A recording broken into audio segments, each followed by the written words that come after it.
अस्सलाम वालेकुम दोस्तों, हैदर वॉइस चैनल में आप सबको खुश आमदीद। दोस्तों, आज हम आपकी खिदमत में पेश करेंगे दिलचस्प कहानी कुंडली का दूसरा हिस्सा। खैर व शर के दरमियान जारी कशमकश पर मबनी एक बहुत ही दिलचस्प और खूबसूरत कहानी। चलिए इसका दूसरा हिस्सा सुनते हैं। कहानी शुरू करने से पहले आपसे गुजारिश है कि चैनल हैदर वॉइस को सब्सक्राइब कर लें और साथ ही घंटी के बटन को दबा दें ताकि आने वाली वीडियोस का नोटिफिकेशन आपको बर वक्त मिल सके। शुक्रिया।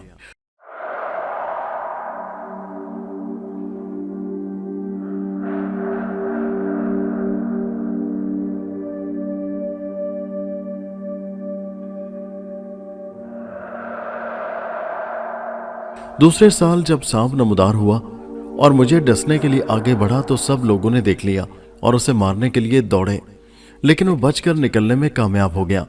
तीसरी मर्तबा फिर ऐसा हुआ तो सब ही मुतवज्जो हुए कि आखिर क्या मामला है, लेकिन जितने मुंह उतनी ही बातें। हकीकत क्या थी वो सामने ना आ सकी। चुनिया में एक मर्तबा कोई साधु आया और देवी दरवाजे के करीब उसने अपना डेरा डाल दिया। लोगों की अक्सरियत अनपढ़ थी, इसलिए वो उसकी मोतकद हो गई। छोटा सा शहर था, 2-3 रोज में ही चारों तरफ उसका चर्चा होने लगा। अम्मा मेरी तरफ से बहुत परेशान रहती थी। उन्होंने उस साधु को नेक बंदा ख्याल करके बुलवा लिया। साधु ने मुझे देखा तो चौंक गया। उसने अम्मा को बताया कि ये बच्चा पिछले जन्म में सांप था, अब इसने इंसानों में जन्म लिया है। गुजरे जन्म में इसकी मादा सांपन को दूसरे जन्म में भी सांपन का सांप ही मिला। भादों की 14वीं रात उनके मिलन की रात थी। यही वजह है कि हर साल वो सांपन अपने नर सांप से मिलने आती है। साधु अभी मजीद कुछ कहता कि अचानक अब्बू आ गए। उन्होंने साधु की बातें सुन ली थी। वो इन बातों को जहालत से ताबीर करते थे। उन्होंने साधु को बुरा भला कहकर भगा दिया और अम्मा को भी खासी डांट पड़ी। मैं आपको बताता चलूं कि कराची से हम लाहौर आए तो तकरीबन 1 महीना दादाजी के दोस्त मुख्तार अली साहब के घर पर ठहरे थे।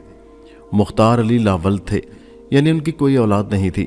उस वसी और इस घर में वो, उनकी बेगम और उनकी बूढ़ी वालदा रहती थीं। चंद दिनों में ही दादाजी का क्लेम मंजूर हो गया। उन्हें चुनिया के करीब ज़रई ज़मीन अलाट हुई थी। चुनिया के देवी दरवाजे के करीब एक हिंदू का आबाई मकान भी अलाट हुआ, जिसे वो पाकिस्तान बनने के बाद खाली छोड़ गया था और हिंदुस्तान चला गया। ये घर रामनगर की उस आबाई हवेली से तो बहुत छोटा था जिसे ये लोग छोड़ आए थे, लेकिन यह नया देश था और यहाँ जिंदगी का नए सिरे से आगाज हो रहा था। और सबसे बढ़कर ये कि पाकिस्तान की मोहब्बत का जज्बा हर तकलीफ पर हावी हो जाता था, लिहाजा किसी की जुबान पर भी कोई शिकवा न था। सब खुशी खुशी उस घर में शिफ्ट होने की तैयारी करने लगे।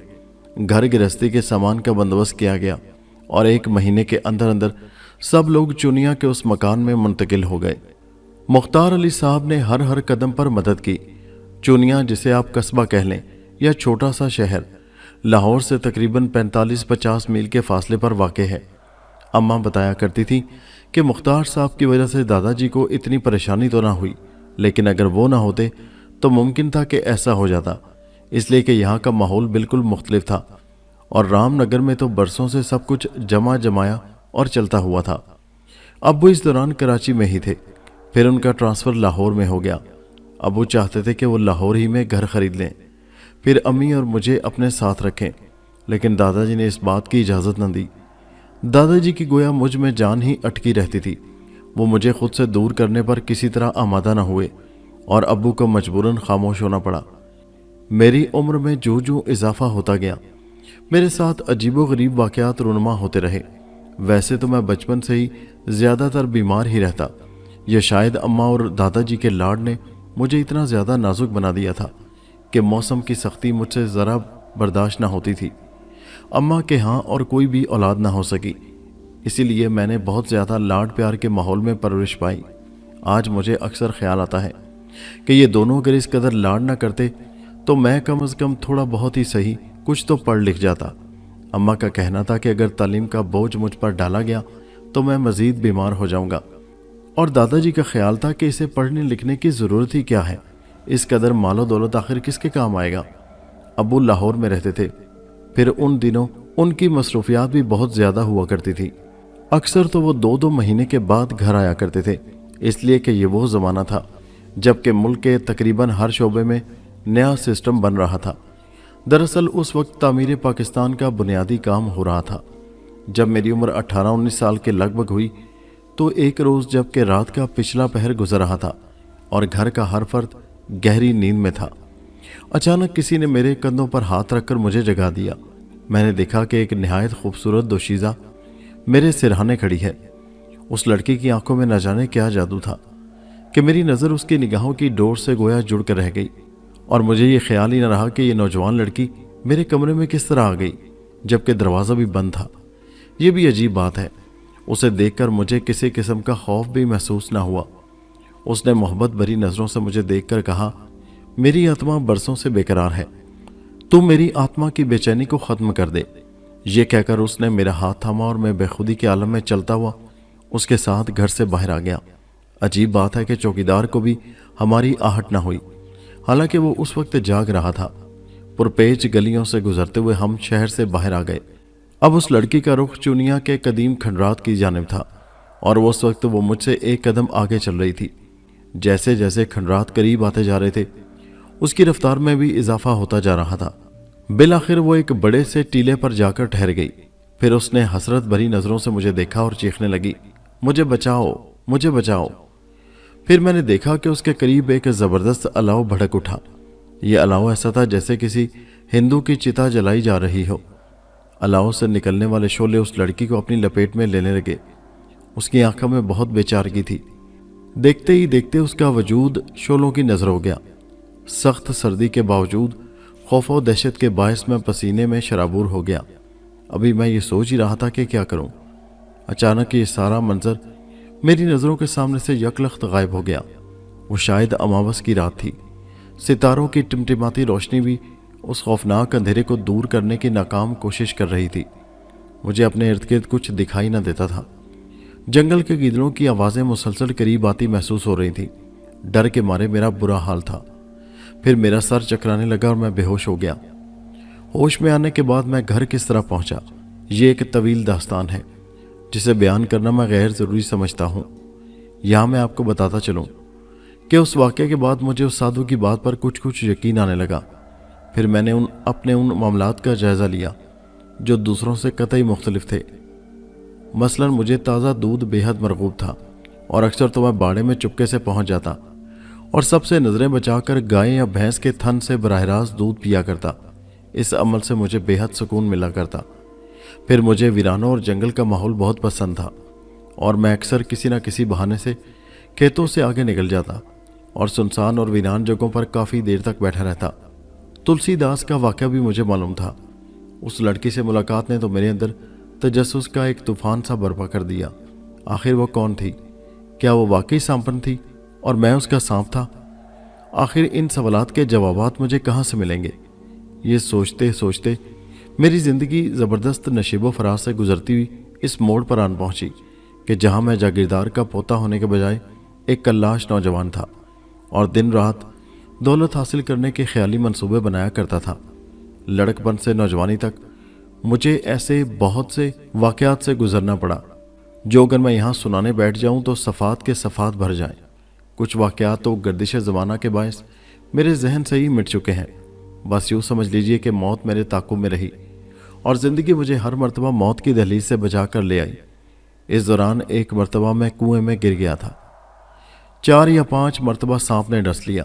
सबसे ख़तरनाक हादसा वो है जब ज़ख्मों से चूर होने के बावजूद मेरी ज़िंदगी बिल्कुल महफूज रही। उस खौफनाक हादसे में 4 अफराद मौका पर ही जाम बहक हो गए थे। मेरी ज़िंदगी का शायद सबसे अलमनाक वाक़या भी यही था। दरअसल मैं अपने चाचा और दादाजी के हमरा लाहौर जा रहा था। हम खुली जीप में सवार थे। रास्ते में सामने आने वाला ट्रक बेकाबू होकर हमारी जीप से टकरा गया। हादसा इस कदर खौफनाक था कि दादाजी और 3 चाचा तो मौका पर ही जाम बहक हो गए।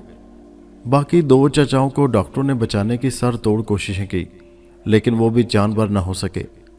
मुझे चूंकि कुदरत ने महफूज रखना था, इसलिए किसी गैबी ताकत ने शायद मुझे जीप से बाहर उछाल दिया था। मैं सड़क के किनारे छोटी सी खाई में गिरने से शदीद जख्मी था, लेकिन खतरे की हालत से बाहर। बेहोश होते होते मैंने सांप के फुंकारने की आवाज़ सुनी। फिर मेरा जहन रफ्ता रफ्ता अंधेरे में डूबता चला गया। मैं अस्पताल में 3 महीने रहने के बाद जब मुकम्मल सेहतयाब होकर घर वापस आया तो घर का माहौल बदल चुका था। जायदाद की तकसीम पर भाइयों में शदीद इख्तलाफात सामने आए और झगड़े शुरू हो गए। अब्बू ने जब जायदाद के मसले पर भाइयों को एक दूसरे के सामने आस्तीन चढ़ाए लड़ने पर आमादा देखा तो ये कहकर हर चीज से अज खुद दस्तबरदार हो गए कि मेरे पास अपनी मेहनत से कमाया हुआ बहुत कुछ है, इसलिए जायदाद से मुझे कुछ नहीं लेना।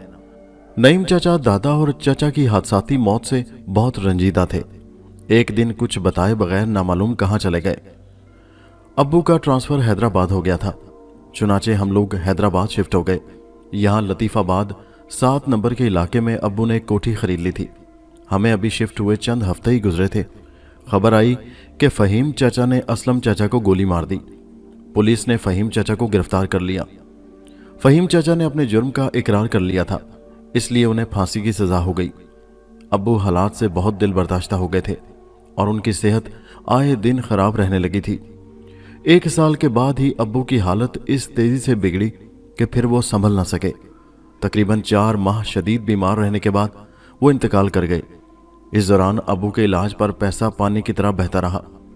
अब्बू की जमा पूंजी, अम्मा का जेवर, घर का कीमती सामान, यहाँ तक कि कोठी भी गिरवी रख दी गई। अब्बू के इंतकाल के चौथे रोज ही वो साहूकार आदम का, जिसे कोठी के कागजात देकर उधार रकम ली गई थी।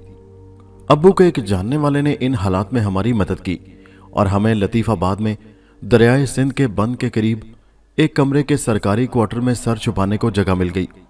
अब्बू की ग्रेजुएटी की रकम से इस क्वार्टर की कीमत अदा हुई और लोगों के उधार चुकाए गए। अब हमारे हाथ में कुछ ना था। मैं ना तो पढ़ा लिखा था और ना ही कोई हुनर जानता था। चंद रोज मारे मारे फिरने के बाद मुझे नन्हे भाई के कारखाने में काम मिल गया। यहाँ लोहे के तारों से जाली बुनने के लिए खड्डियां लगी थी। ये जालियां आटा छानने की छलनी में लगाई जाती थी। इस काम में हाथ और पैर दोनों से मुशक्कत करनी पड़ती थी। काम मुश्किल था और मेहनत तलब भी, लेकिन अब इसके सिवा कोई रास्ता ना था। आहिस्ता आहिस्ता मैंने ये काम सीख लिया और हमारी दाल रोटी का आसरा हो गया। काम से फारिग होकर मैं नहा धोकर साफ सुथरे कपड़े पहनकर 9:45 बजे चौराहे पर एक होटल में जा बैठता। उन दिनों लतीफाबाद में नया नया टीवी मुतारिफ हुआ था। चौराहे पर 2 होटल आमने सामने थे। दोनों में बहुत टक्कर का मुकाबला था। दिन भर दोनों होटलों में फिल्मी गानों के रिकॉर्ड्स बजते रहते थे। एक होटल के मालिक ने टीवी खरीद लिया। रात के वक्त उसके होटल में तिल धरने की जगह न रहती। मैं भी अपने दोस्तों के साथ रात गए तक होटल में बैठा रहता। फिर फिल्में देखने की लत लग गई। फिल्म का आखिरी शो देखकर पैदल घर लौटते हुए रास्ते में फिल्म के किरदारों पर तबसरे हुआ करते। दिन भर काम के दौरान खड्डी पर हाथ पैर खुदकार तरीके से मुतहर्रिक रहते, लेकिन मेरा जहन तसव्वुर ही तसव्वुर में कहां से कहां पहुंच जाता, जहां मैं खुद को फिल्म के हीरो की जगह देखता। खूबसूरत हीरोइन मेरे आगे पीछे मटक मटक कर गीत गाया करती। मेरे दोस्तों का कहना था कि मेरी आंखों में गजब की कशिश है। मैं अगर किसी लड़की की आंखों में आंखें डालकर कुछ देर देख लूं तो वो यकीनन मेरी बेदाम गुलाम बन जाएगी। खुद मेरा भी दिल यही चाहता था कि कभी ऐसा इत्तेफाक हो तो मैं तजुर्बा करके देखूं, लेकिन ऐसा मौका कभी मिल ही ना सका। फिर दूसरी बात यह भी है कि मेरा जहन हमा वक्त इसी ख्याल पर मरकूज रहता कि किसी तरह से मुझे कोई ऐसी ताकत हासिल हो जाए जिसके जरिए मैं पोशीदा खजानों का सुराग लगा सकूं और मेरे पास इतनी दौलत जमा हो जाए कि मेरा शुमार मुल्क के मालदार लोगों में होने लगे। रात को होटल पर गप्पें लगाने और चाय पीने के दौरान अक्सर हम दोस्तों के दरमियान मुख्तलिफ बातों पर शर्तें लग जाती। जैसे एक दफ़ा शर्त लगी कि कौन सबसे ज़्यादा बर्फ़ी खा सकता है। ये शर्त असगर जीत गया। एक मर्तबा शर्त लगी कि कौन पलके झपकाए बगैर दूसरे की आंखों में आंखें डालकर कितनी देर देख सकता है। जो पलक झपका देता वो मुकाबले से बाहर हो जाता। हमारे इस अनोखे मुकाबले को देखने के लिए हमारे इर्द गिर्द बहुत से लोग जमा हो गए थे। जब्बार सबको हराता चला गया और सबसे आखिर में मुझसे मद्दे मुकाबिल हुआ। वैसे वो अक्सर शर्तें हार जाता था, इस मर्तबा वो कामयाब होता ही नजर आ रहा था। ये तय हुआ था कि जीतने वाले को हारने वाले बंदे मिलकर पैसे जोड़कर एक जोड़ा कपड़ा बनवा कर देंगे। जब्बार बहुत एतमाद के साथ मेरी तरफ रुख करके बैठ गया। हम दोनों ने एक दूसरे की आंखों में अपनी निगाहें जमा दी। सब ही खामोश होकर देखने लगे। असगर की तवज्जो घड़ी की सुइयों पर थी। 1 मिनट गुजर गया, दूसरा मिनट गुजर रहा था। लोग हैरत ज़दा थे। जब्बार की आंखों से पानी बहने लगा था और उसके चेहरे पर बेचैनी के तासुरात नुमायां हो रहे थे, जबकि मेरे जहन में कोई ख्याल न था और ना ही मैं मुकाबला करने के लिए कोई ज़ाती कोशिश कर रहा था, बल्कि मैं तो यूं बैठा था जैसे गोया आम हालत में इत्मीनान के साथ बैठा हुआ हूं। अचानक एक धमाका सा हुआ। जब्बार अपनी जगह से बुरी तरह उछला और सांप सांप चीखता हुआ बेहोश होकर गिर गया। लोगों में अफरा तफरी सी मच गई। कुछ लोग जब्बार को होश में लाने की कोशिश करने लगे। उसके मुंह से झाग भी निकल रहे थे। फिर किसी ने कहा कि इसे अस्पताल ले चलो। चुनाचे उसे तांगे में लिटाकर चंद लोग लाल बत्ती यानी सरकारी अस्पताल ले गए। भीड़ छट चुकी थी और मैं टेबल पर अकेला गुमसुम सा बैठा था। उस वक्त मुझे पक्का यकीन हो गया था कि साधु की बात 100% दुरुस्त थी और मैं पिछले जन्म में सांप था।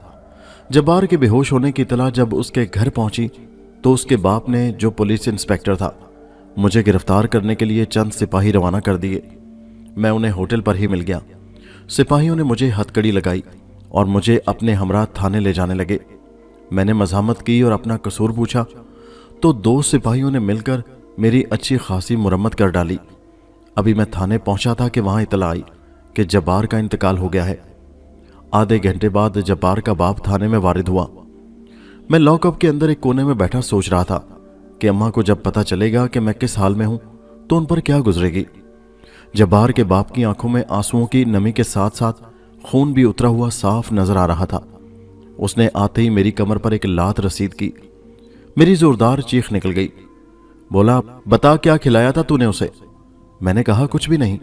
वो बोला, फिर जब्बार कैसे मर गया? मुझे क्या मालूम, मैंने फरियाद की। जब्बार के बाप इंस्पेक्टर कबीर ने मुझे मार मार कर बेहाल कर दिया। जब मैं बिल्कुल बेसुध हो गया और उसकी ठोकरों पर भी मैंने कराहना बंद कर दिया तो वो हाथ झाड़ कर पीछे हट गया।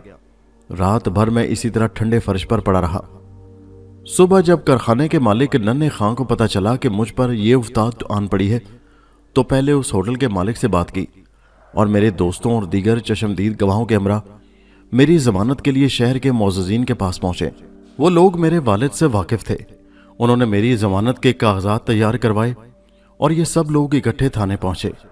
कागजात में इतने बड़े बड़े लोगों के नाम देखकर इंस्पेक्टर कबीर कुछ ना कह सका और उसको मजबूरन मुझे रिहा करने के अहकामात जारी करने पड़े।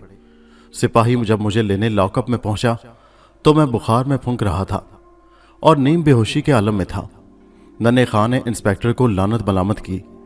उनके हमरा आए हुए लोग भी जज्बात में आ गए। मुझे अस्पताल पहुंचाया गया। वहां जल्दी मुझे होश आ गया। होश में आते ही मैंने सबसे पहला सवाल अपनी मां के बारे में किया।